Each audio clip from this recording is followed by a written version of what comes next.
Terima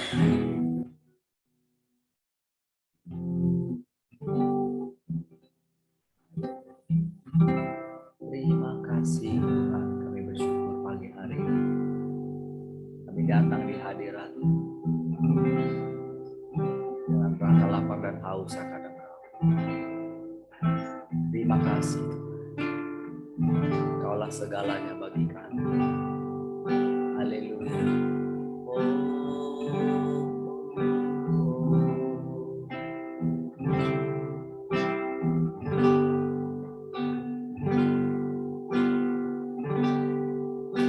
Seperti rusa rindu sungai, jiwaku rindu Engkau. Kaulah Tuhan hasrat hatiku rindu menyembah.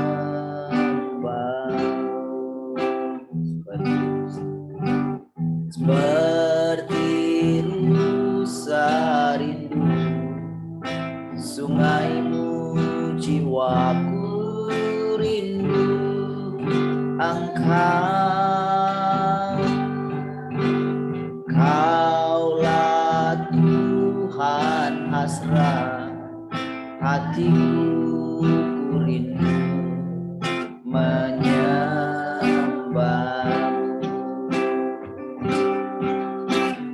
Engkau kekuatan dan perisaiku, kepadamu rohku berserah. Kaulah Tuhan hasrat hatiku rindu menyembah.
Kekuatan, Engkau kekuatan dan perisaiku, kepadamu rohku berserah. Engkau kekuatan, Engkau kekuatan dan perisaiku, kepada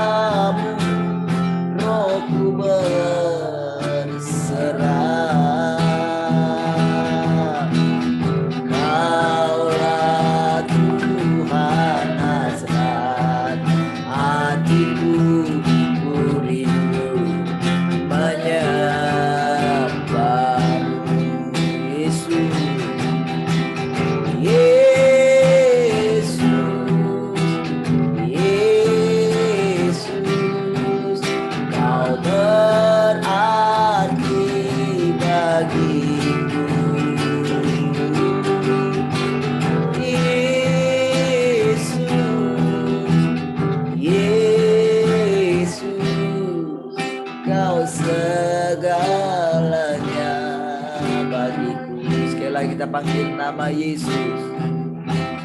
Yesus, Yesus, Kau berarti bagiku. Yesus, Yesus, Kau segalanya bagiku. Kau segalanya bagiku. Oh, Kau segalanya bagiku. Oh, Kau segalanya bagi kami. Kami mencari wajah-Mu ya Tuhan. Engkaulah segala-galanya. Kami datang menghampiri-Mu. Oh, sungguh Kaulah segalanya. Oh,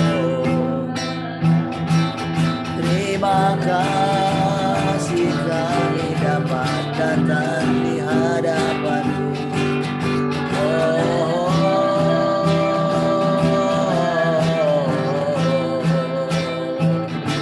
Terima kasih Tuhan.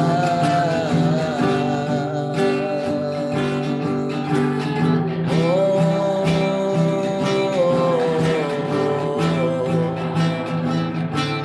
haleluya.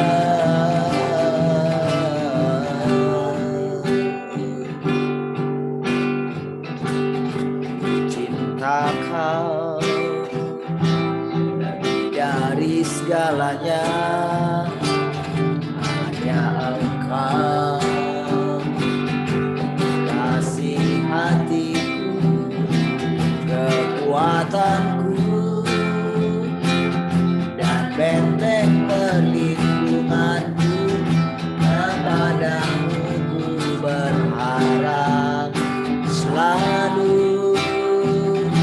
Tiada Allah yang mulia seperti-Mu, besar kasih setia-Mu tercurah bagiku, selalu baru setiap hari.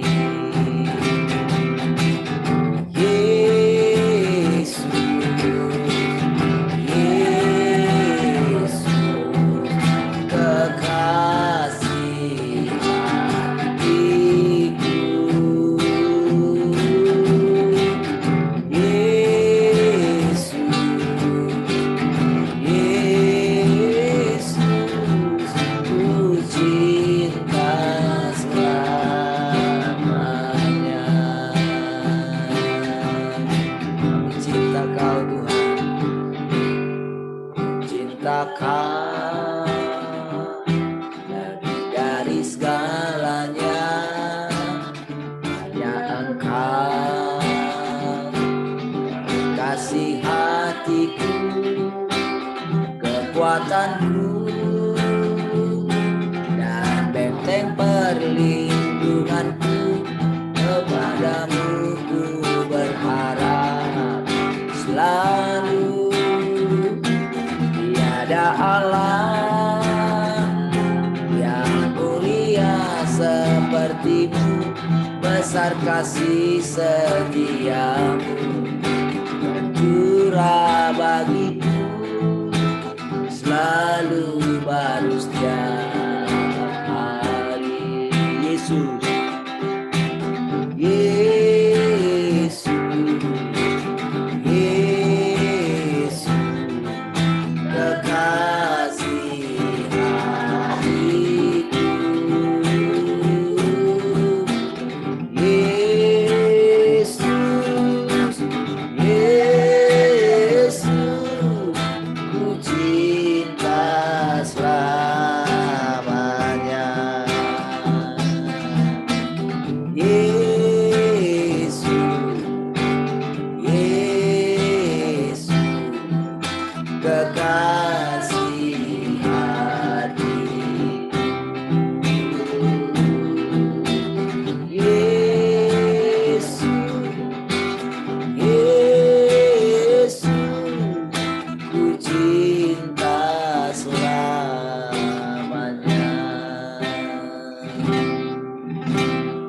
Yesus, Yesus, kekasih hatiku.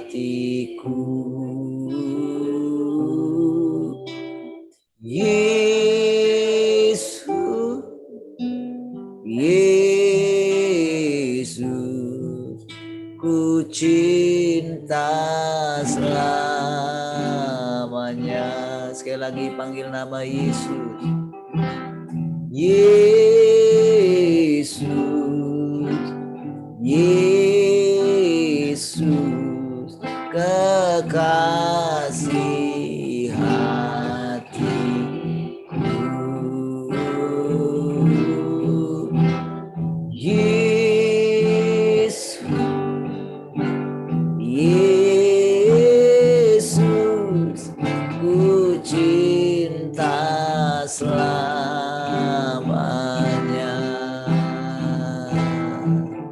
Ku cinta selamanya. Ku cinta selamanya.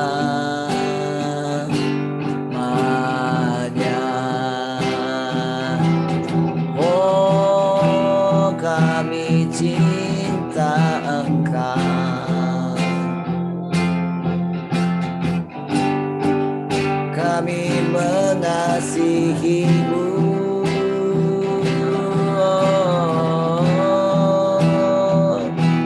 Kaulah segala-galanya bagi kami. Oh, kami datang di hadapan-Mu mencari wajah-Mu. Kaulah segalanya, tiada yang seperti Engkau. Mengasihi-Mu itu kerinduan kami, dapat memandang wajah-Mu. Oh, Kaulah nafas hidupku.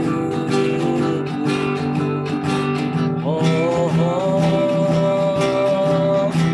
memandang wajah-Mu, duduk diam di bawah kaki-Mu. Oh,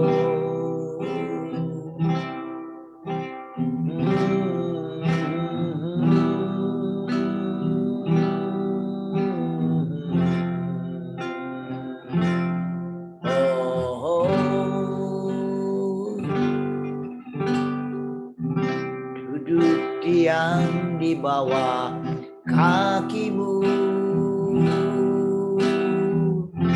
itulah kerinduanku.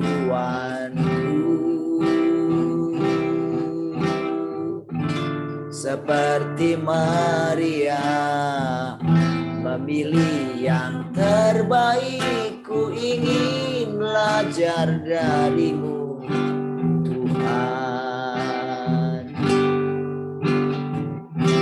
Duduk diam di bawah kaki-Mu,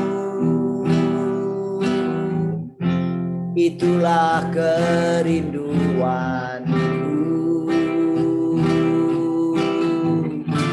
Seperti Maria memilih yang terbaik, ku ingin belajar dari-Mu, Tuhan. Glory, glory bagi Yesus, Tuhan dan Raja-Ku. Glory, glory bagi Yesus, Tuhan dan Raja-Ku. Glory, glory, glory bagi Yesus Tuhan dan Rajaku. Glory, glory bagi Yesus Tuhan dan Rajaku. Haleluya.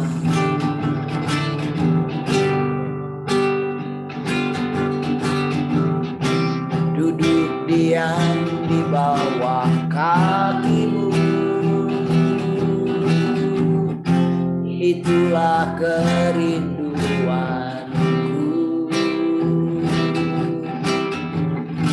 Seperti Maria memilih yang terbaik, ku ingin belajar darimu Tuhan.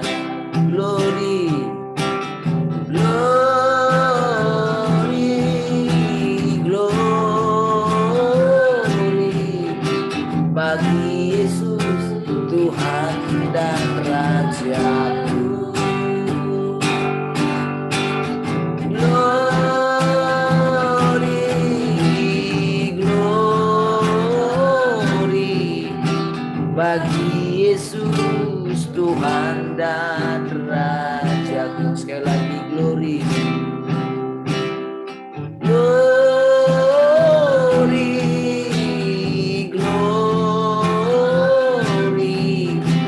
bagi Yesus Tuhan dan Rajaku. Glory, glory bagi Yesus Tuhan dan Rajaku. Bagi Yesus Tuhan dan Rajaku. Bagi Yesus Tuhan dan Rajaku.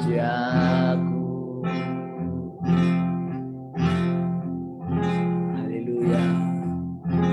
Kaulah segalanya bagi kami Tuhan.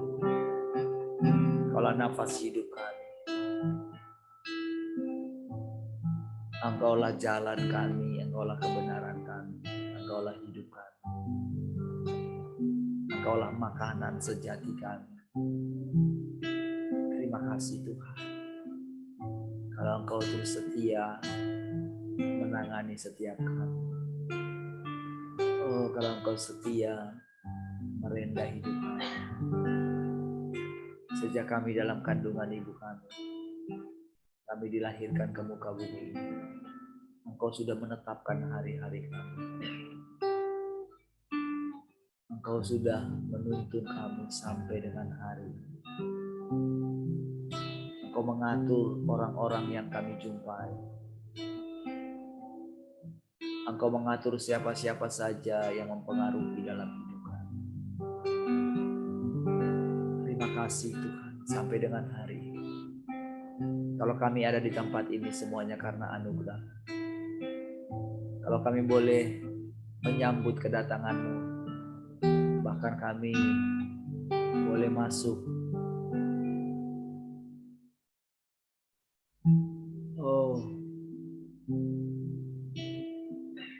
ke dalam tempat kediaman, bahkan kami boleh masuk lebih dalam, di tempat yang lebih dalam, di dalam hati. Kau mengizinkan kami boleh mengetahui kedalaman hati, apa yang kau pikirkan, apa yang kau rancangkan, bagaimana watakmu, bagaimana karaktermu yang sesungguhnya, bahwa Engkau adalah Engkau sendiri. Terima kasih Tuhan. Engkau kudus, Engkau mulia. Kami bersyukur boleh mengenal Engkau sampai sejauh ini. Terima kasih Tuhan. Kaulah segalanya bagi kami.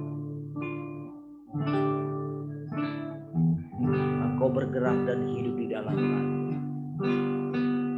Engkau tidak tersembunyi lagi, tapi Engkau menunjukkan dirimu kepada kami. Engkau memberikan upah kepada orang yang bersungguh-sungguh hati kepadamu. Terima kasih. Pagi hari ini Engkau kembali memberikan kami makan dari hidup-Mu sendiri. Engkau memberikan kami mana surgawi, sehingga kami terus mengalami pertumbuhan kami ke dalam Engkau. Engkau semakin besar dan kami makin kecil.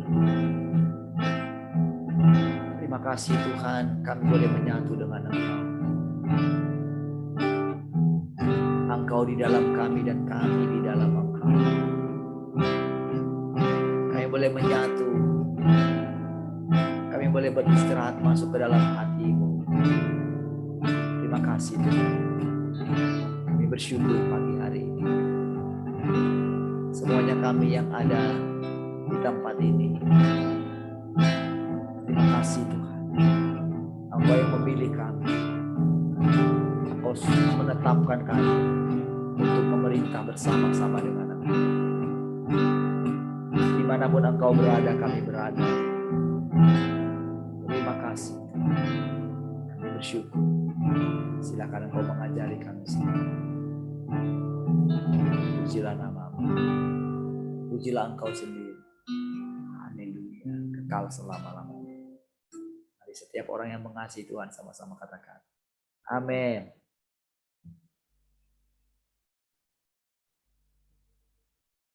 Baik, puji Tuhan. Shalom semua.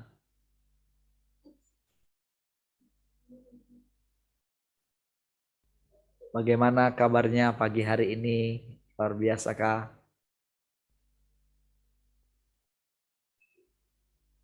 Shalom juga yang di radio ya.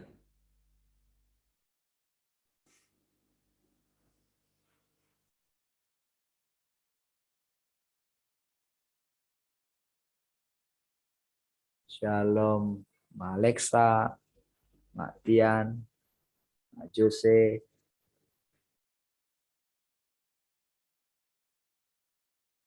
Pak Glory Sihombing. Ya, shalom semua ya. Siapa lagi yang di radio? Semua ke radio ya. Baik, nggak apa-apa. Semua di radio ada 11 ya. Ya, baik. Puji Tuhan ya. Baik.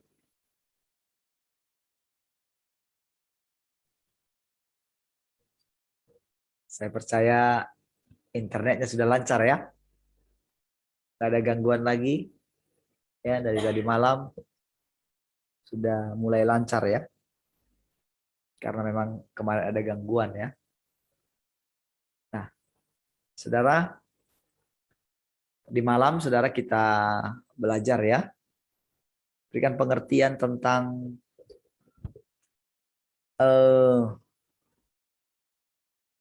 bagaimana ketika Tuhan ditinggikan. Yohanes 12 ya. Ayat yang ke-32. Ketika aku ditinggikan dari bumi. Memang saudara, ayat itu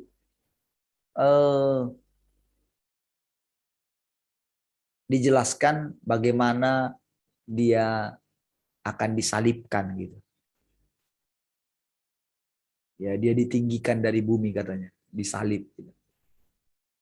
Nah, tapi saudara, firman itu saudara itu kan adalah pengertian yang didapatkan oleh Yohanes ketika dia menulis itu pada waktu itu ya. Itu dikatakannya, kan gitu kan ceritanya kan. Kalau coba kita lihat di Yohanes itu ya, coba kita kembali sebentar ya.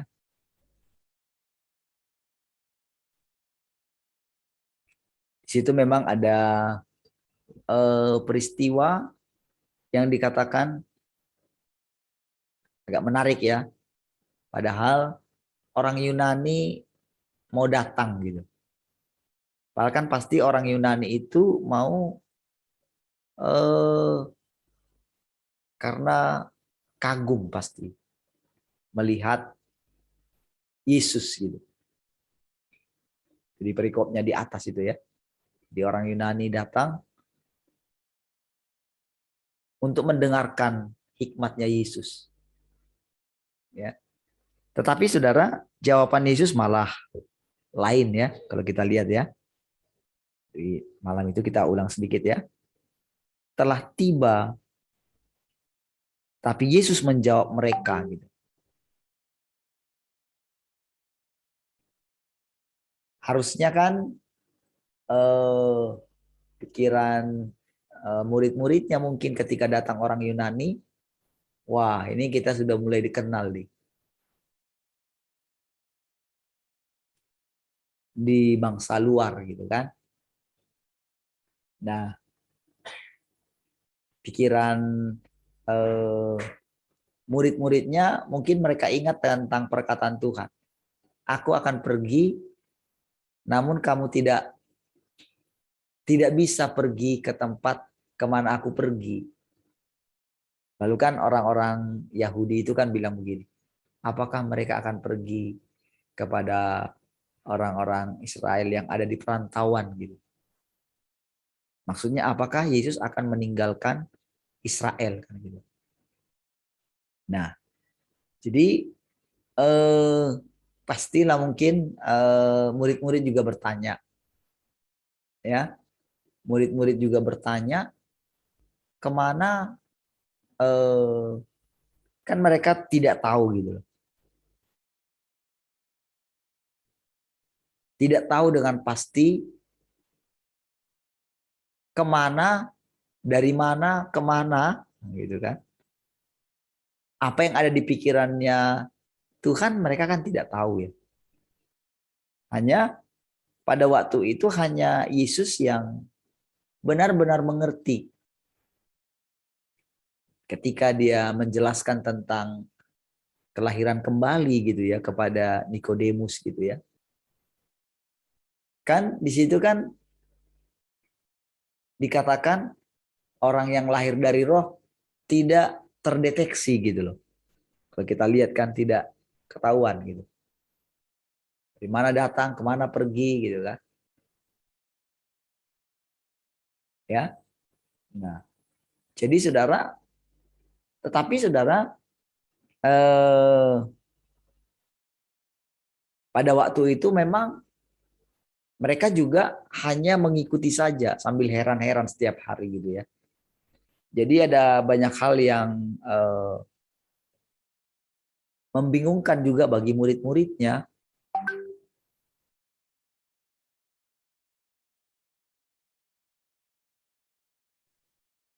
Ya. Jadi murid-murid pada waktu itu saudara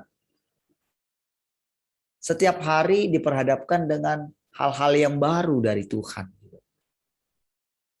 Jadi memang kalau saudara baca di dalam Alkitab itu ada banyak kejadian yang ditanya apa, jawabannya apa gitu.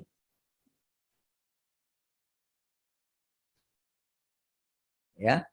Jadi saudara, ketika orang Yunani datang itu saudara, di situ mungkin wah, murid-murid senang gitu ya karena kan mulai apa? Tuhan Yesus mulai terkenal gitu kan. Dia pikir mungkin sudahlah, memang orang Yahudi menolak kita, ya sudahlah. Ya, kita ya siapa tahu memang ini kehendak Bapa, kita akan beralih ke bangsa lain. Nah, jadi saudara, pada waktu dia mau membangkitkan Lazarus, sebelumnya kan dia sudah mau dilempari di kota itu, di daerah Betania itu. Makanya ketika Yesus mengajak mereka ke sana, maka Tuhan, kemarin kan kita sudah ditolak di sana, sudah dilempari di sana katanya kan. Orang-orang yang mau menangkap kita ada di sana loh. Gimana tuh katanya. Makanya Tuhan bilang ada 12 jam satu hari katanya. Selama masih siang kita bisa bekerja. Jadi memang dia benar-benar tidak bergantung kepada keadaan. Kalau kita perhatikan dengan keadaan sekarang kan, orang hanya sibuk gitu kan, memperhatikan apa yang sedang terjadi. Seolah-olah nggak bisa lagi melihat apa sebetulnya yang sedang Tuhan rancangkan. Semua orang ya wait and see. Gitu. Dan itulah yang membuat pada akhirnya orang takluk kepada peraturan dunia ini. Nah, saudara, di sini jugalah kita akan mengetahui bahwa sebetulnya ada di mana kita sekarang. Apakah kita ini menjadi warganya dunia ini atau warga kerajaan sorga? Saudara, yang dari atas, yang dari bumi ini adalah milik bumi katanya. Tetapi yang dari atas itu di atas yang ada di bawah kan gitu. Ketika dia memperkenalkan dirinya. Jadi saudara, perkataan-perkataan Tuhan itu sangat boleh dikatakan ya membuat bingung juga banyak orang, termasuk murid-muridnya. Padahal kan jelas-jelas saudara, Yesus itu lahir dari seorang manusia. Kenapa dia bilang dia dari atas gitu? Jadi pikiran mereka Yesus itu sama dengan nabi-nabi lain. Ya, sama. Bahwa akan berbicara mewakili Tuhan. Tetapi saudara, dia itu bukan hanya utusan, tetapi dia mengatakan bahwa dia sama dengan Bapa. Bahkan satu. Ya. Jadi saudara, seperti ada dua pribadi memang ya. Kalau kita perhatikan di situ. Ya. Jadi ada, boleh dikatakan ada pribadi Yesus sendiri, jadi ada Bapa. Gitu. Dan memang demikian. Tetapi pengakuan Yesus akan dirinya, dia selalu mengatakan atau dia menyangkal dirinya. Coba saudara perhatikan bagaimana dia terus menyangkali dirinya. Jadi dia selalu menunjukkan Bapa itu kepada orang lain. Sehingga memang wajarlah dia dikatakan sesat. Makanya saudara ketika dia mengatakan kepada kita, barang siapa kepada murid-muridnya, barang siapa mengikut aku, dia harus menyangkal dirinya.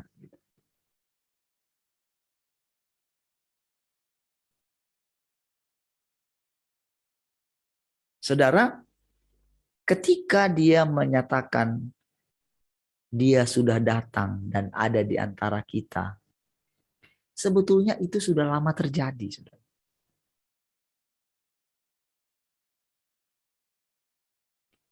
Jadi ketika dia dulu menampakkan diri, gitu, dia naik ke sorga, lalu turun Roh Kudus bekerja. Sejak saat itu saudara, sebetulnya dia sudah datang dan bekerja, bermultiplikasi. Hanya saja memang pada waktu itu saudara,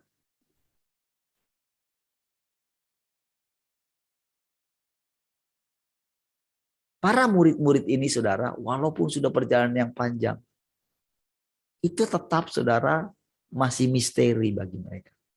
Walaupun di sana sini saudara, mereka itu sudah menemukan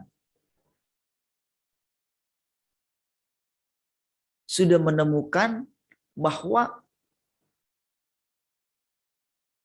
hidup mereka bukan mereka lagi.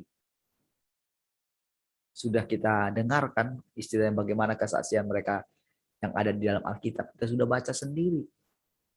Ketika Yohanes dan Petrus membuat mujizat di gerbang bait suci itu kan. Orang-orang heran. Hei, kenapa kalian heran? Katanya. Apa kalian karena kesalehan kami? Bukan loh. Kan itu kan keluar dari mulutnya. Jadi sebetulnya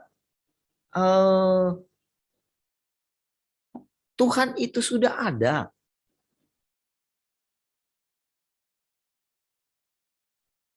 Jadi saudara, kita sebetulnya sudah masuk dalam pemerintahan. Makanya ketika kita menerima Tuhan, sebetulnya kita sudah masuk ke dalam kerajaan sorga. Efesus 2 ayat 6 juga katakan, kita sudah duduk bersama dengan Tuhan di samping Allah Bapa. Nah, hanya saudara, pengertian kita itu makin lama makin kuat seiring dengan pengalaman kita. Jadi benar saudara bahwa Tuhan itu benar-benar sudah ada di antara kita, sudah bekerja. Hanya saja tidak disadari. Atau pengertian tentang menyangkal diri itu seperti dialihkan oleh pengajaran manusia gitu. Jadi Alkitab itu sudah coba diinterpretasi oleh manusia dan itulah yang diajarkan dan itulah yang dianggap sebagai kebenaran. Sehingga begitu pekerjaan Tuhan mulai makin berkembang di dalam diri manusia. Dan sekarang sudah nggak waktunya lagi dia sembunyi. Karena memang saudara, si pemberontak itu, atau si pendurhaka katanya kan, itu sudah mulai menunjukkan dirinya. Jadi yang akan dikatakan murtad itu. Jadi itu dari manusia. Jadi saudara, kalau saudara perhatikan sekarang saudara, mereka itu dengan bebasnya menguasai teknologi dan memberitakan berita tentang munculnya si antikris itu.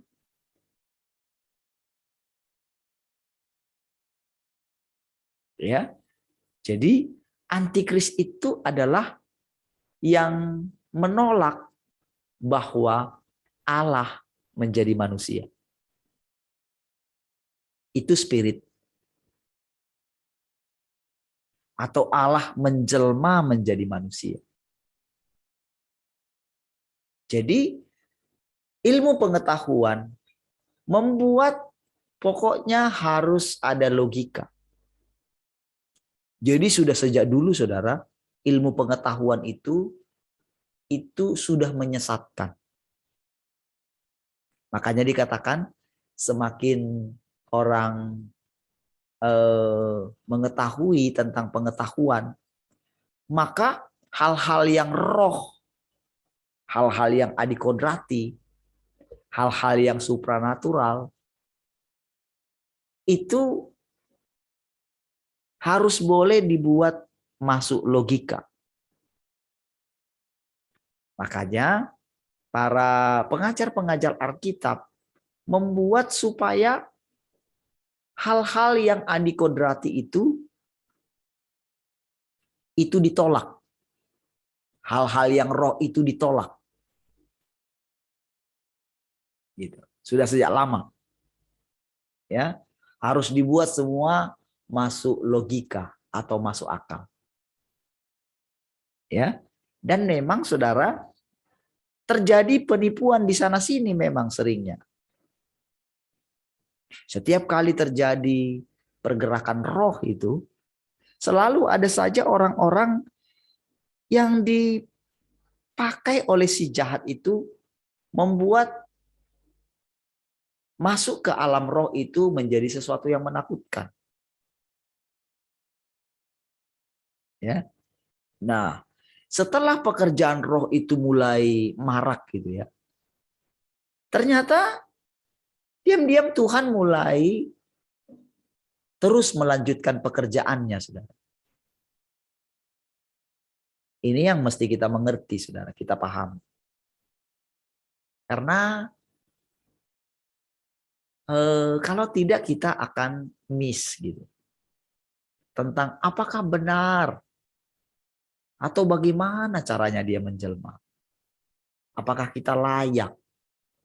Apakah manusia layak? Saudara, kalau kita tidak benar-benar mengalami inkarnasi Tuhan di dalam kita. Pertama-tama saudara, pasti ada dulu di dalam diri kita ini pengen gitu loh. Apa sih sebenarnya tujuan saya ya di muka bumi ini? Apakah tujuan Tuhan sebetulnya ya atas hidup saya ya? Kita saudara harus bertanya ini saudara. Diam-diam kita bertanya. Sehingga saudara, kalau kita bertanya ini, maka pastilah kita ini akan fokus sekali mendengarkan Tuhan. Memperhatikan perkataannya. Dan saya sangat yakin saudara, bahwa karena ini kerinduan dia, bahkan kita sudah ditetapkan dari sejak semula, sebelum dunia dijadikan, untuk menjadi serupa dengan gambaran anaknya. Harusnya kan kita mesti membayangkan, bagaimana sih dulu kira-kira Tuhan Yesus itu hidup. Harus begitu saudara. Kalau kita masih terus mempertahankan gagasan kita, pikiran kita tentang Tuhan itu begini. Saudara, ini benar-benar saudara, kita itu tidak ngerti Tuhan. Benar-benar makin jauh, bahkan saudara, ketahuilah saudara. Dia memperhatikan sikap kita ketika kita mendengarkan dia. Kalau kita nggak berani membuang segala pengertian kita yang lama, yang sudah diajarkan manusia kepada kita, atau mungkin hasil perenungan kita. Tahukah saudara, merenung itu sebetulnya itu dekat kepada pikiran kita, membayangkan sesuatu. Jadi saudara, yang benar itu saudara, bukan engkau yang memilih Tuhan. Tapi Tuhan yang memilih engkau. Bukan kita yang mencari Tuhan, tapi Tuhan yang mencari kita. Dan ketika kita sudah didapatkan oleh Tuhan, dengan berbagai macam cara, Coba renungkan bagaimana saudara bisa sampai kepada keadaan sekarang. Apakah saudara tidak menghargai bahwa saudara ada di tempat ini saat ini? Saudara, murid-murid Tuhan, sangat hari-hari yang mereka lalui, saudara, ketika mereka melihat semua yang dibuat oleh Tuhan. Itu mereka sampai bersaing satu dengan yang lain. Ingin mendapatkan tempat di sebelah kanan Tuhan. Pada waktu dia memerintah. Tuhan tidak mempersalahkan itu, saudara. Tetapi Tuhan buat. Katakan kepada mereka, kalau kamu ingin menjadi terbesar. Dia tidak menyalahkan, saudara. Ingin duduk di sebelah kanan itu.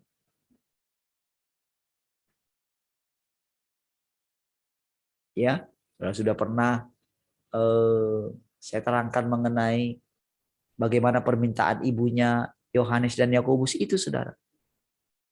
Lalu mereka, apakah engkau bisa meminum cawan yang kuminum? Bisa. Dapat. Mau. Apakah kamu sanggup? Sanggup, katanya. Lalu saudara, Tuhan tahu itu bukan dari mereka. Itu Roh Tuhan yang mengatakan itu. Lalu dia bilang, memang kamu sanggup dan kamu akan meminum. Itu situ dia sudah berfirman, saudara. Itu firman. Tapi mengenai di sebelah kanan dan kiriku hanya Bapa yang menentukan. Anak tidak. Di situ saudara, dia kembali membuat perbedaan antara dirinya dengan Bapa.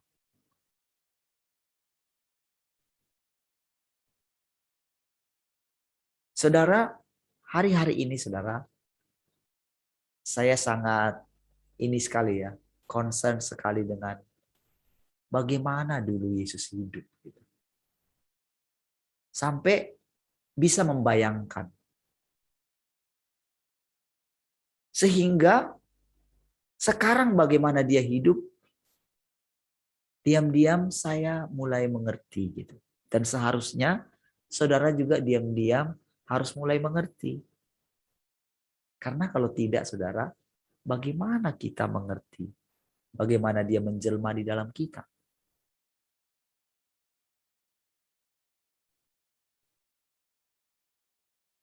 Bagaimana kita menunjukkan Bapa itu? Kan ceritanya kan agar dunia tahu, katanya, bahwa engkaulah yang mengutus aku.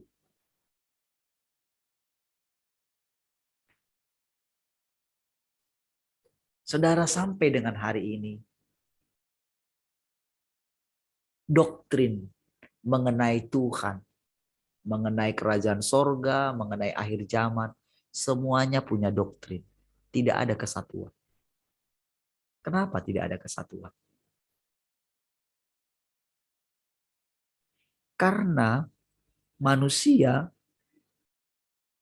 selalu punya gagasan mengenai Tuhan. Tuhan itu begini, Tuhan itu begitu. Tidak pernah mau menyangkali dirinya. Nggak pernah mau mengakui kegagalannya. Sekalipun Tuhan sudah menunjukkan benar-benar, saudara. Mereka sudah gagal. Sudah takut kepada dunia ini. Coba saudara perhatikan, saudara. Orang-orang yang hebat itu. Mau siapapun dia, takluk, saudara. Dan akhirnya memberikan dirinya divaksin. Saudara.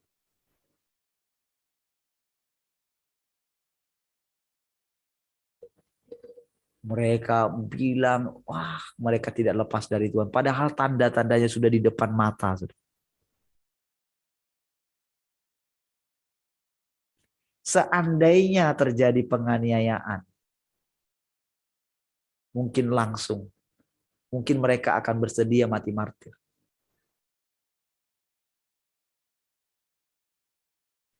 Mereka tidak tahu, saudara, bahwa di akhir zaman dibujuknya sampai murtad. Dibujuk. Dibujuk dengan apa? Niat baik. Itulah yang benar-benar melumpuhkan gereja. Tahukah saudara sejarah gereja, sejarah kekristenan, bagaimana menjadi negara agama itu karena dirangkul oleh negara. Dan itulah yang mengakibatkan ada perayaan Natal.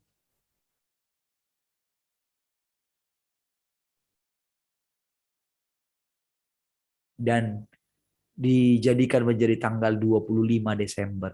Itu ulang tahun raja.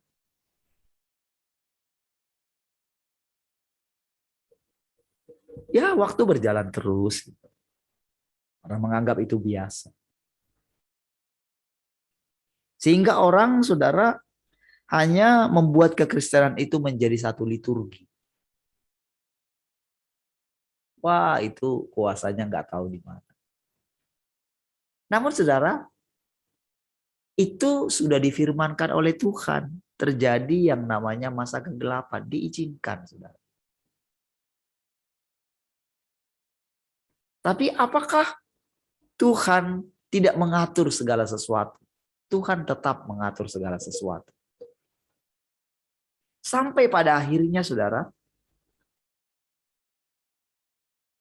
yaitu sekarang ini, saudara.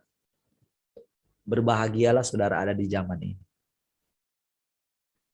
Berbahagialah saudara bisa mendengarkan kebenaran ini, saudara. Tapi saudara, lagi-lagi saudara, sikap kita sangat mempengaruhi. Apakah kita ini yang sudah benar-benar Tuhan ada di tengah-tengah kita?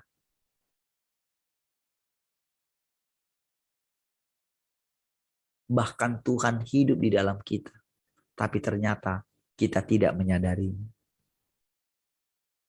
Keakuan kita masih sangat kuat sekali. Bahwa ternyata kita tidak mengerti apa itu menyangkal diri.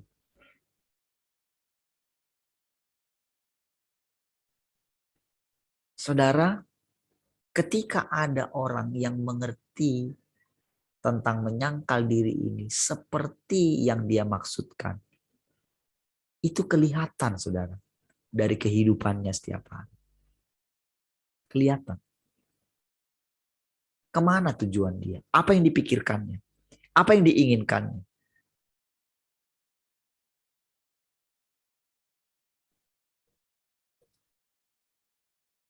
Dan kita akan semakin menyadari bahwa dia benar-benar muncul setiap hari menerangkan Alkitab kepada kita. Menerangkan dirinya, bahkan yang lebih dari situ.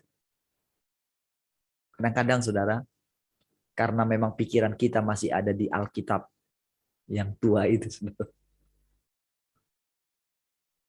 Kadang-kadang saudara, wah dia itu rasanya, gitu. Tapi saudara, karena kita sudah mulai mengarahkan perhatian kita, dia turun lagi. Tapi waktu makin habis, saudara. Karena dia sudah mau menyatakan dirinya. Sementara kita masih takut. Kita masih bimbang. Bagaimana nanti? Bagaimana nanti? Ketika orang tanya, apa yang akan saya jawab? Berarti kan itu menandakan bahwa sebetulnya ya kita masih takut. Bagaimana nanti kalau sudah ini? Apakah saya perlu berkebun? Nah, ini gitu kan.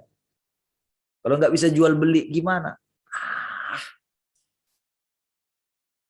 itu orang-orang yang masih mengutamakan makanan jasmani sebagai makanan utama.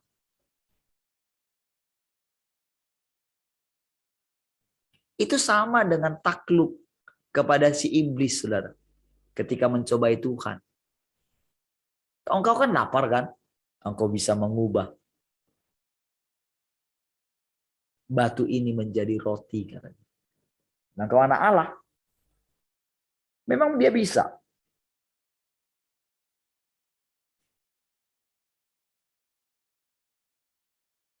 Tapi dia jawab lain. Manusia tidak hidup dari roti saja. Akan ada masanya manusia akan kelaparan. Tapi bukan akan makanan dan minuman. Tapi akan firman Allah.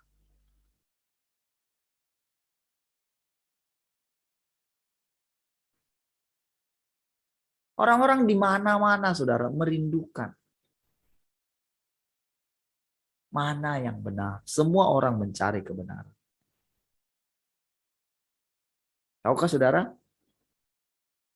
Agama sepupu kita, saudara, mereka itu menyelidiki. Dan sekarang mereka sudah sampai kepada munculnya Imam Mahdi. Dan ada beberapa di antara mereka yang sudah mulai menemukan kebenaran itu. Dan mereka sudah mulai melihat bagaimana Imam Mahdi dan pasukannya itu sedang muncul. Mereka sudah menceritakan itu. Sayangnya saudara, justru orang percaya. Kita orang pilihan. Malah kita nggak pernah menceritakan tentang munculnya dia. Malah sekarang saudara, sekarang semua takluk masih lama itu. Itu belum tandanya katanya. Waduh. Padahal sudah jelas-jelas saudara. Di setiap mall itu saudara, barang siapa masuk ke sini, di Batam kan ada sudah berapa yang buat itu. Di Nagoya Hill, di C-Mall, di mana lagi satu lagi? Di BCS, apa itu? Yang di dekat BCS itu, Grand Mall. Sudah buat di situ saudara. Kalau masuk harus menunjukkan kartu atau yang sudah ada di peduli lingkungan itu. Nanti saudara, itu sedang dikembangkan. Wah, Luhut Binsar berbicara. Bahwa itu akan dikembangkan, itu bisa jadi nanti model pembayaran. Aplikasi itu. Karena itu katanya aplikasi anak bangsa. Kita akan menunjukkan kepada dunia bahwa Indonesia bisa bermanuver, bisa membuat sesuatu, inovasi.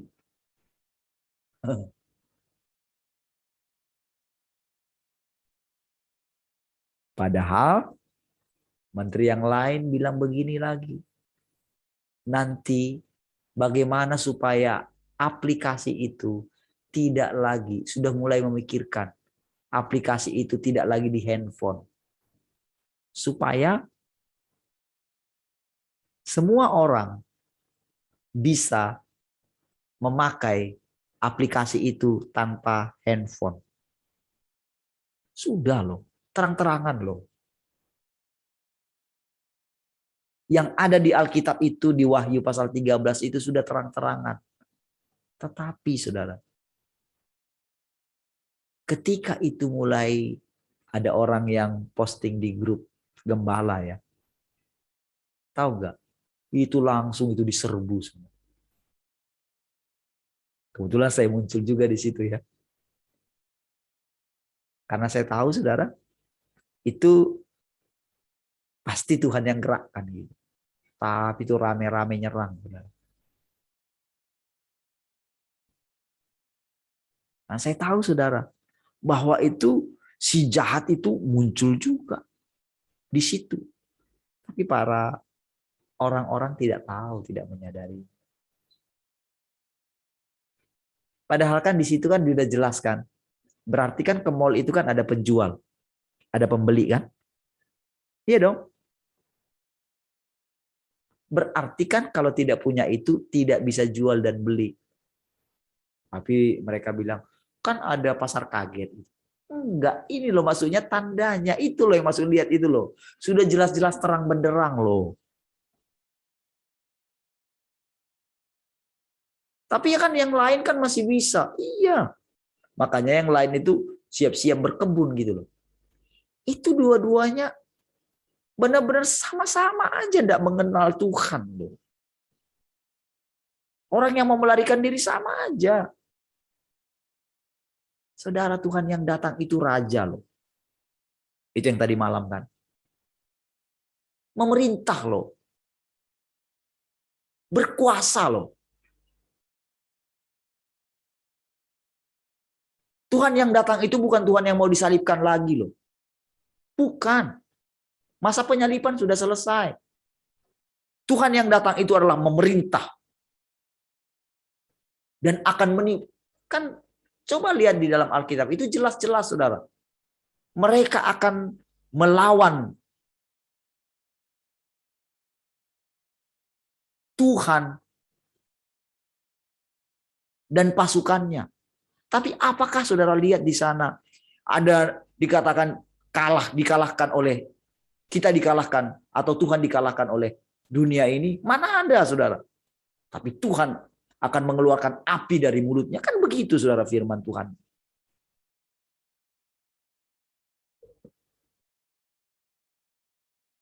Kita mengikat dia di jurang maut.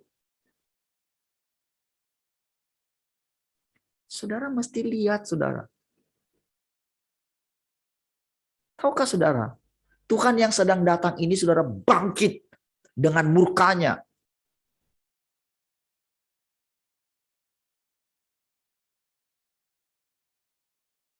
Dikatakan kalau penghakiman itu dimulai dari rumah Tuhan. Bagaimana nantinya kalau penghakiman itu sudah mulai? Sedangkan ke kita saja dia disiplinnya luar biasa. Karena dia mengasihi kita. Saudara bisa bayangkan bagaimana murkanya terhadap orang-orang yang menolak dia?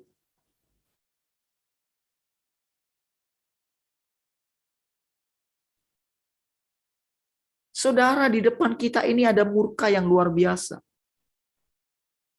Bayangkan mereka yang sudah mencapai langit itu, saudara, yang sudah menguasai dunia ini. Dan mereka pikir mereka bisa menguasai dunia ini. Bayangkan dengan sekejap, boom, hancur semua fasilitas mereka. Tapi kita ada di mana? Kita aman di dalam Dia. Jadi begitu selesai penghakiman Tuhan atas kita, maka penghakiman Tuhan atas orang-orang yang menolak Dia. Jadi saudara, mulai ayo perhatikan dirimu. Ayo lihat.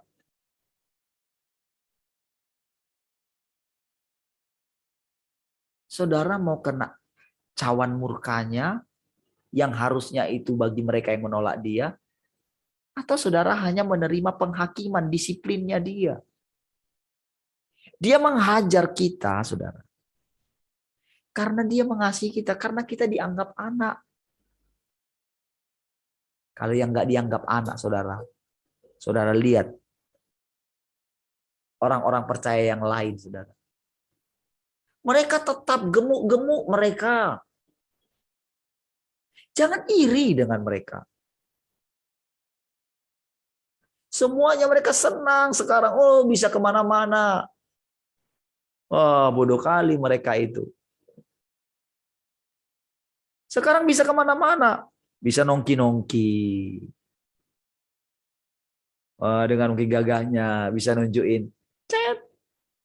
Bisa masuk di sana. Nikmati dong. Kemana-mana nanti akan pakai itu.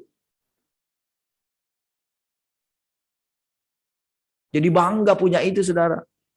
Bisa bepergian kemana-mana. Saudara,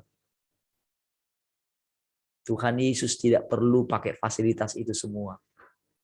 tapi dia bisa pergi kemana-mana.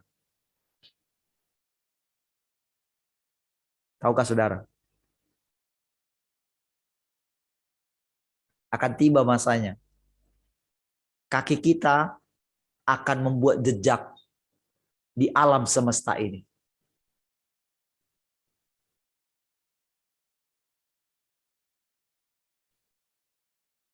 Kita berjejak, yaitu Tuhan yang ada di dalam kita. Di mana Tuhan berada, di situ kita ada.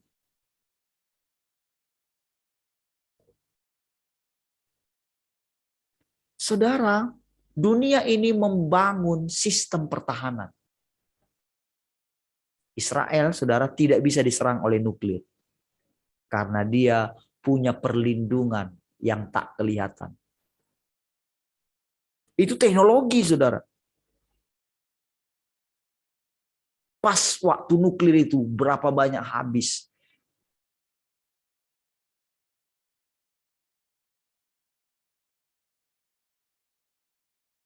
Itu sia-sia, padahal satu nuklir itu, saudara. Itu, wah. Satu senjata nuklir itu mahal sekali, saudara.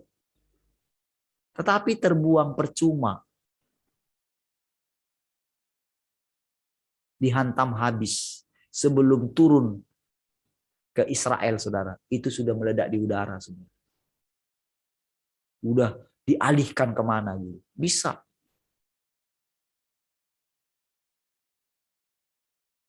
Itulah perlindungannya. Dulu kita pikir, oh mereka di gua-gua. Tidak, mereka punya perlindungan.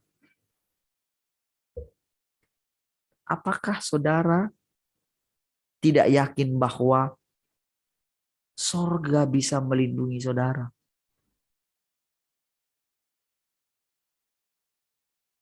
Apakah Tuhan tidak bisa melindungi anak saya ketika dia bersekolah di sana? Kalau Tuhan ada di dalam saya. Kalau saya cari Tuhan, kalau saya merendahkan diri di hadapan Tuhan, dan Tuhan puas dengan saya menjadi hambanya dia. Artinya saya menjadi asisten yang baik.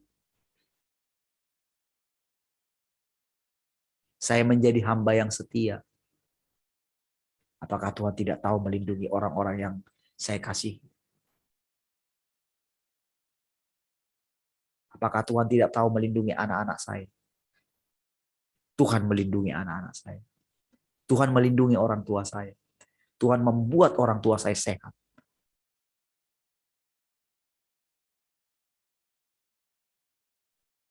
Tuhan menjagai, Tuhan memelihara. Satu orang bertobat, seisi keluarga diselamatkan. Satu orang bertobat, bisa meminta bangsa-bangsa. Makanya dikatakan saudara, ketika pembagian upah, terimalah 5 kota, terimalah 3 kota. Saudara, kita sekarang sedang ada di pembagian itu. Semua kita. Makanya saudara, untuk tempat di sebelah kanan dan kiri itu masih disediakan bagi kita semua.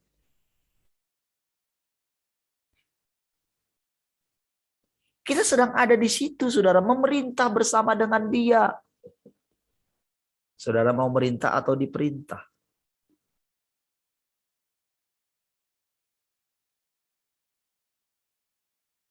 Saudara mau yang turun bersama-sama dengan Tuhan atau sebagai objek yang akan dihancurkan dengan gada besi, dengan tombak dan gada besi? Saudara, mari saudara sadari keadaan. Saudara sedang dipanggil. Saudara orang-orang yang sederhana, kita orang-orang sederhana. Gue saudara ibu rumah tangga.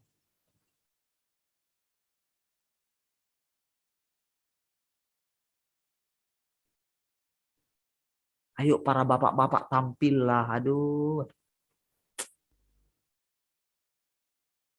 Harusnya bapak-bapak engkau itu kepala. Tapi tahu nggak? Siapa itu yang Deborah itu? Siapa? Raja apa? Yang nggak mau ini? Yang Deborah akhirnya tampil itu? Ya bukan, siapa? Bukan Bala. Siapa? Lupa namanya itu. Makanya Deborah tampil.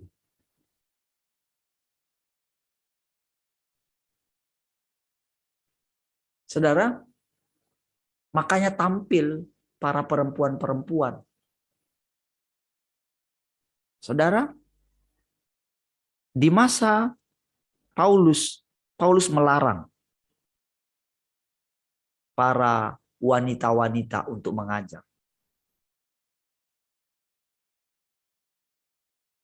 Tetapi saudara, di akhir zaman tidak ada lagi gender, saudara. Nggak ada lagi, oh harus laki-laki yang kepala. Tidak, saudara. Tidak ada lagi perempuan, tidak ada lagi laki-laki. Tuhan bilang, tampil sebagai laki-laki. Itu bukan ayat untuk laki-laki. Nggak waktunya lagi, saudara, perempuan itu cengeng.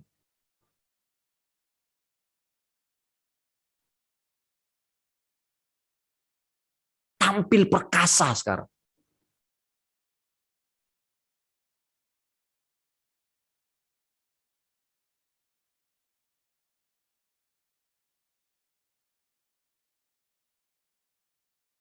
Sudah waktunya. Karena apa? Roh yang di dalam kita itu yang mesti kita lihat.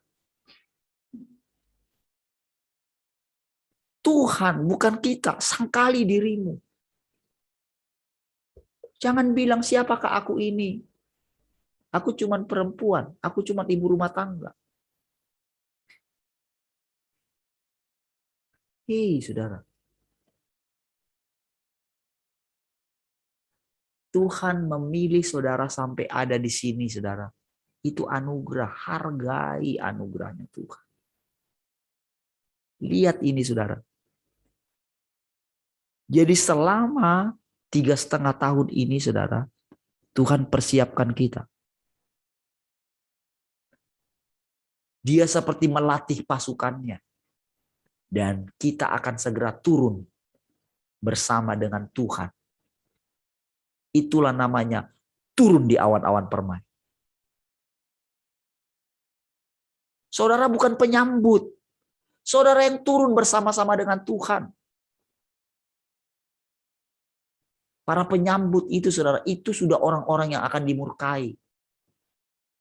Makanya dikatakan mereka meratap. Meratapi dia yang mereka tikam dulu, katanya.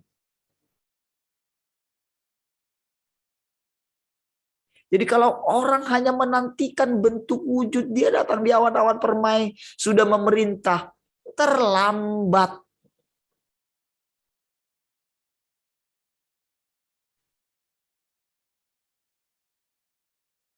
Saudara sedang dilatih sekarang.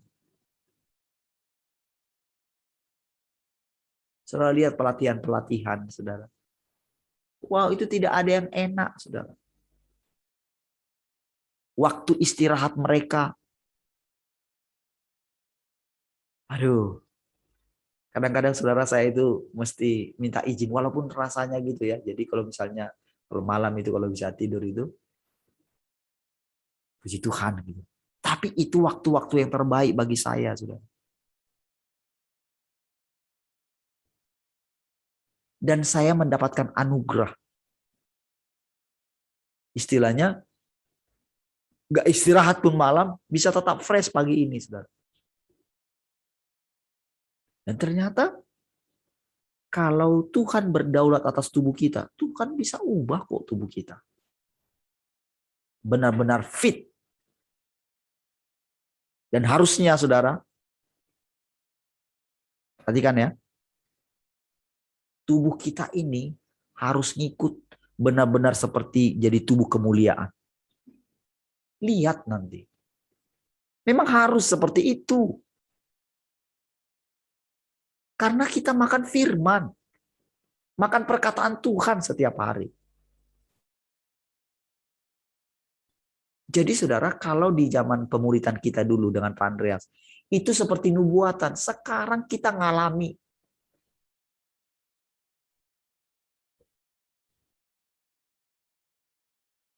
Makanya dulu saya dapatkan adalah lebih berguna bagimu jika aku pergi. Jadi ketika guru kita pergi, wah, sekarang Tuhan sendiri. Firman itu sendiri yang mendesak kita. Ya, itu saudara yang kita alami hari-hari ini. Tetapi biasa saudara dalam pelatihan itu saudara.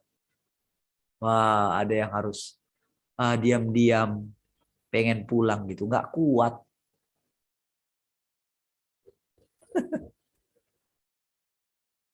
Pelatihan itu keras.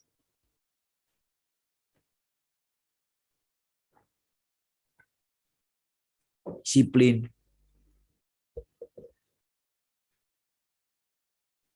Tetapi saudara, dia perhatikan sikap kita setiap hari. Nggak ada yang tersembunyi, saudara. Kita nggak bisa menyembunyikan di hadapan Tuhan. Terang benderang.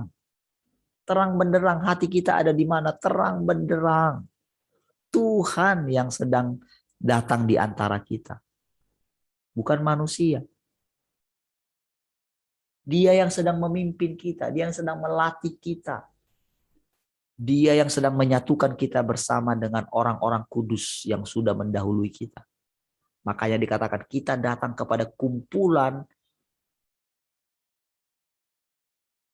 orang-orang kudus. Anak-anak sulung. Jadi kita ini saudara, yang dipilih ini, yang dimeteraikan itu, yang dikatakan 144.000 itu loh saudara. Tetapi itu bukan jumlah pas 144.000, tidak.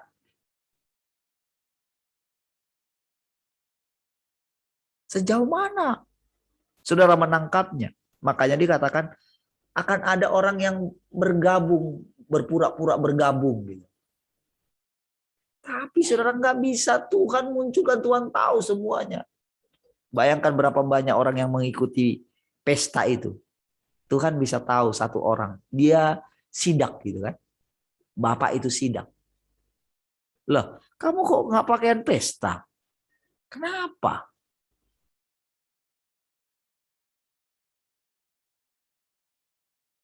Kamu kok pakaian compang-camping gini? Kenapa?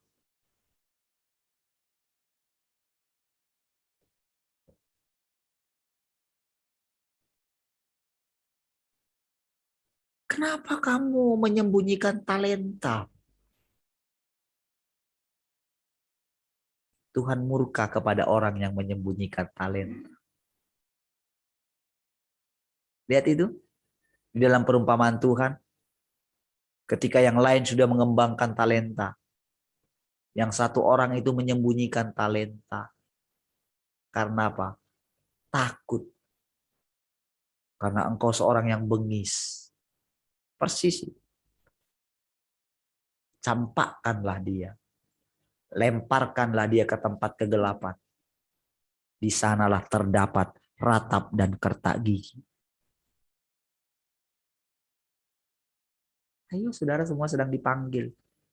Saudara punya talenta. Jangan sembunyikan talentamu. Engkau punya talenta melayani. Jangan sembunyikan. Sekarang Tuhan sedang mempersiapkan pasukan ini. Siapa yang memperhatikan anak-anak?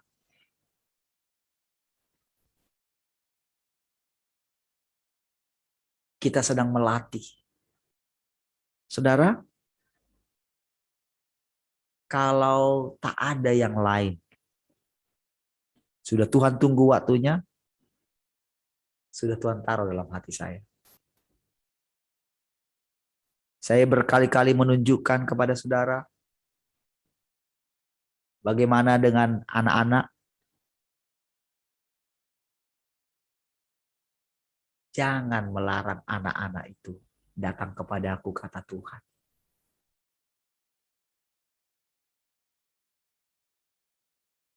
Saudara, jangan halang-halangi anak saudara.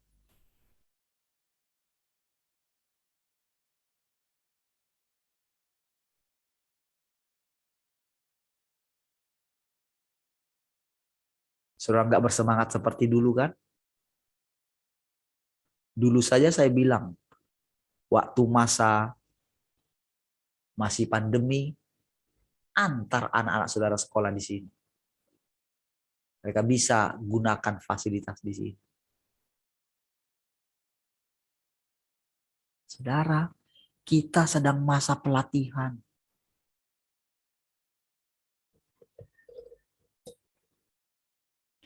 Saudara, pekerjaan Tuhan tidak bisa dihalangi. Kenapa Tuhan kasih kita ini tempat? Rasanya saudara orang bilang, masa di tengah pandemi?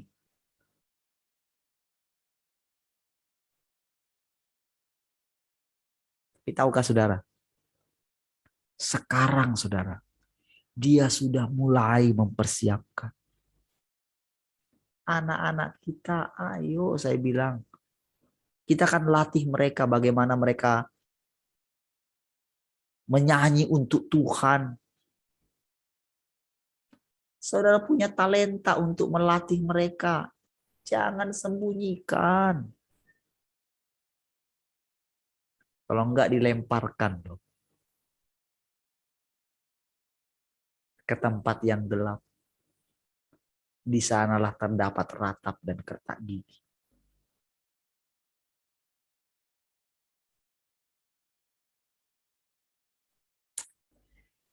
Saudara, selama masih ada waktu, ayo sadari keadaanmu.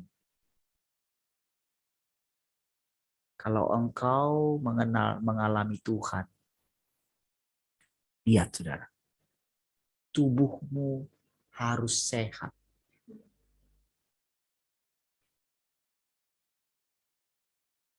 Saudara, virus akan makin banyak berkeliaran di mana-mana. Varian baru itu benar muncul ribuan. Karena itu hasil dari imajinasi mereka dan apa mulai sekarang apa yang mereka bayangkan pasti terjadi.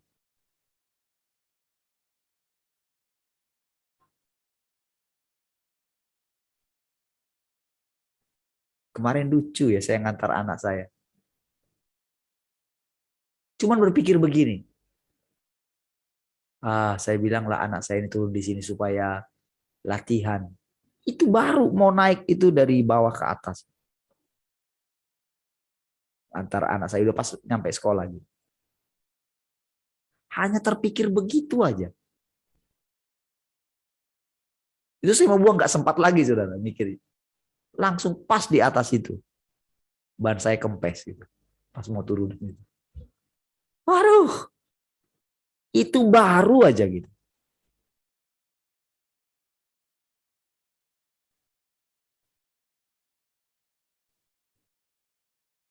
Saya kaget gitu. Aduh. Padahal udah lama sekali saudara. Jadi kadang-kadang kalau di jalan itu kan. Kadang-kadang gini. Sudah lama ya.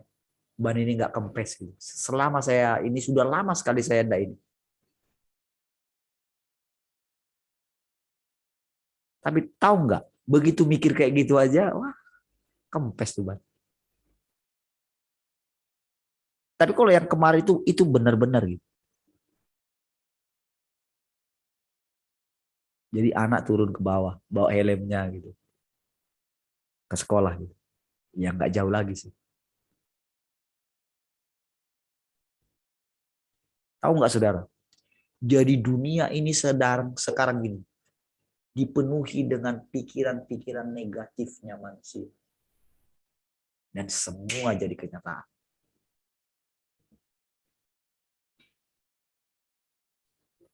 Dan tahukah saudara? Pengalaman-pengalaman roh kita kemarin. Waktu Pak Andreas bilang, jangan-jangan ini rohnya Pak Leo. Kemarin saudara, ketika saya terpikir kemarin seperti itu, baru meninggal kan. Kata jangan-jangan itu datang. Ketika tiba-tiba, kenapa sih badan saya kayak gini? Kata jangan-jangan itu, apakah ini si ibu itu mau permisi gitu? Bu Aeng mau permisi karena nggak sempat gitu, mungkin mau nitip anaknya kali gitu ya. Karena saya doa di sana. Saudara tahu nggak? Tiba-tiba suara bilang, saudara, si iblis itu, si jahat itu mau mencoba membawa dunia orang mati kepada kita kembali. Tahu nggak? Saudara, kita nggak perlu pusing harus menginjili dia lagi. Nggak perlu. Naik saja ke atas, ke dalam dia. Waktu kita makin kudus dengan dia, dengan sendirinya, segala sesuatu milik dunia orang mati harus menyingkir.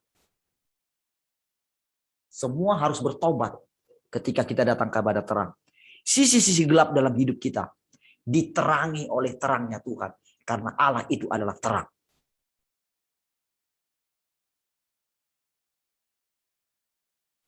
Makanya virus apapun di dalam tubuh kita itu harus mati ketika kita datang kepada apinya Tuhan. Dibakar semua. Sel-sel yang rusak dalam tubuh kita ini diperbaiki semua. Saudara, kita harus berani berfirman. Saudara, PR saudara baca Alkitab, kalau baca Alkitab, kitab Injil, baca dengan cara yang baru. Jangan dengan cara mereka. Karena tanpa kita, mereka tidak sampai kepada kesempurnaan.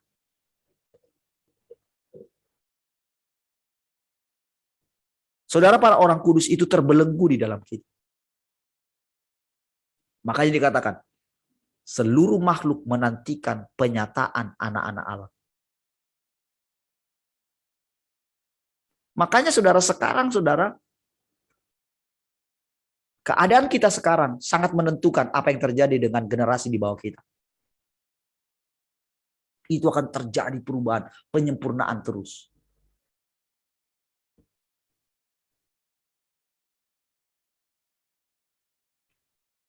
Dan saya percaya saudara, karena yang saya ucapkan firman Tuhan. Firman Tuhan tidak pernah gagal. Saudara bisa menemukan di dalam Alkitab semua yang Tuhan ucapkan. Bisa. Tetapi sekarang kita mesti meninggikan dia. Ketika aku ditinggikan dari bumi,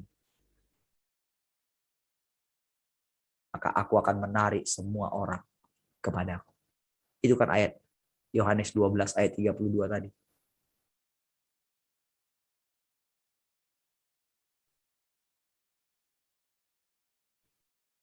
Dan aku, apabila aku ditinggikan dari bumi, aku akan menarik semua orang datang kepadaku. Semua ditarik, dia seperti magnet kok.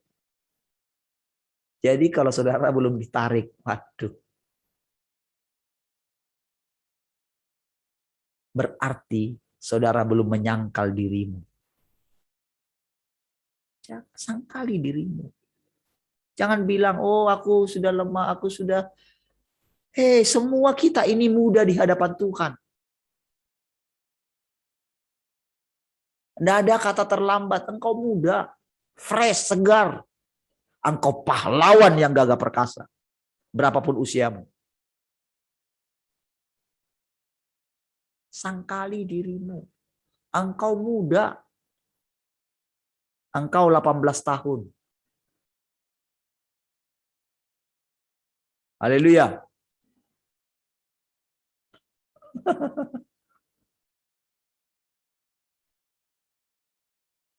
Ya, kita muda di hadapan Tuhan. Segar, roh kita segar.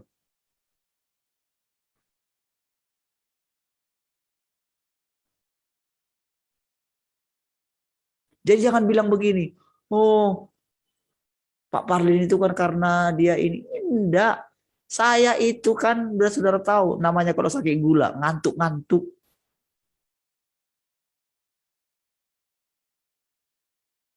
Tapi tahu sekarang kok bisa. Tetap rasanya itu masih ada tuh. Tapi itu sudah seperti duri dalam daging sajalah. Nggak perlu saya pedulikan lagi itu, saudara. Cukuplah kasih karunia Tuhan bagi saya. Tuhan dalam saya. Ini tubuhnya Tuhan. Tubuh Tuhan itu sehat. Dan harus sehat. Dan saya tidak perlu peduli dengan tubuh saya.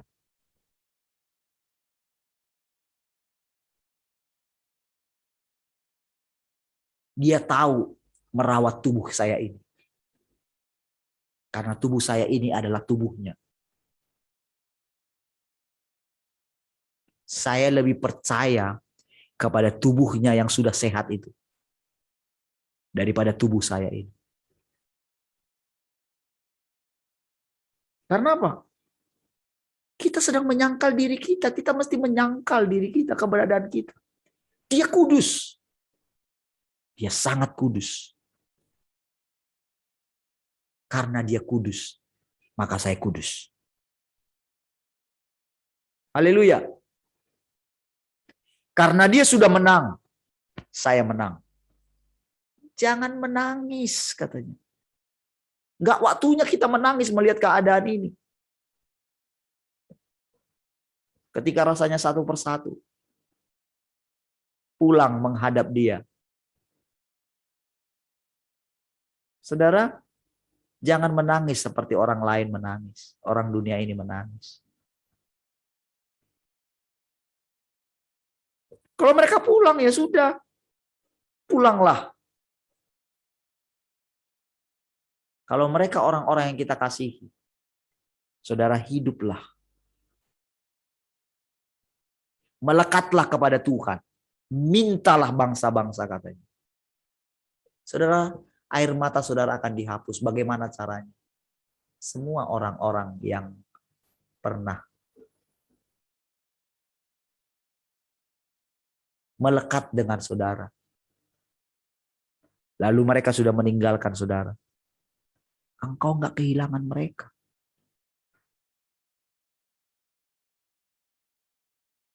Saudara bisa lihat itu.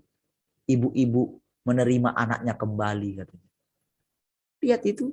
Asli itu dalam kitab Ibrani ada.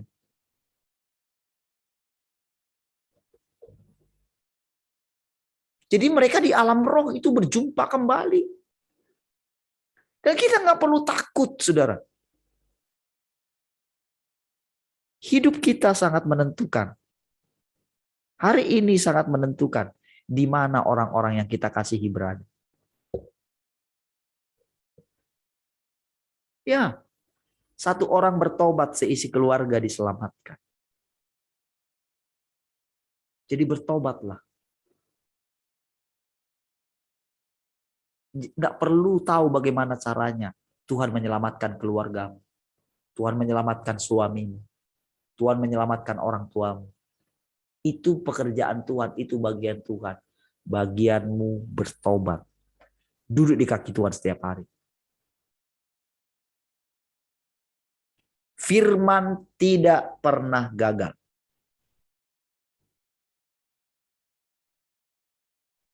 Haleluya.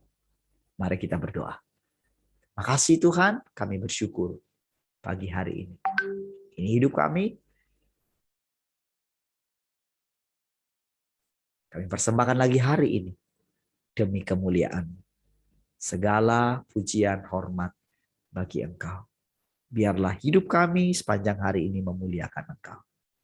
Haleluya. Sama-sama katakan amin. Baik, puji Tuhan saudara. Sampai ketemu besok dalam ibadah raya. Ya, seperti biasa. Dan nanti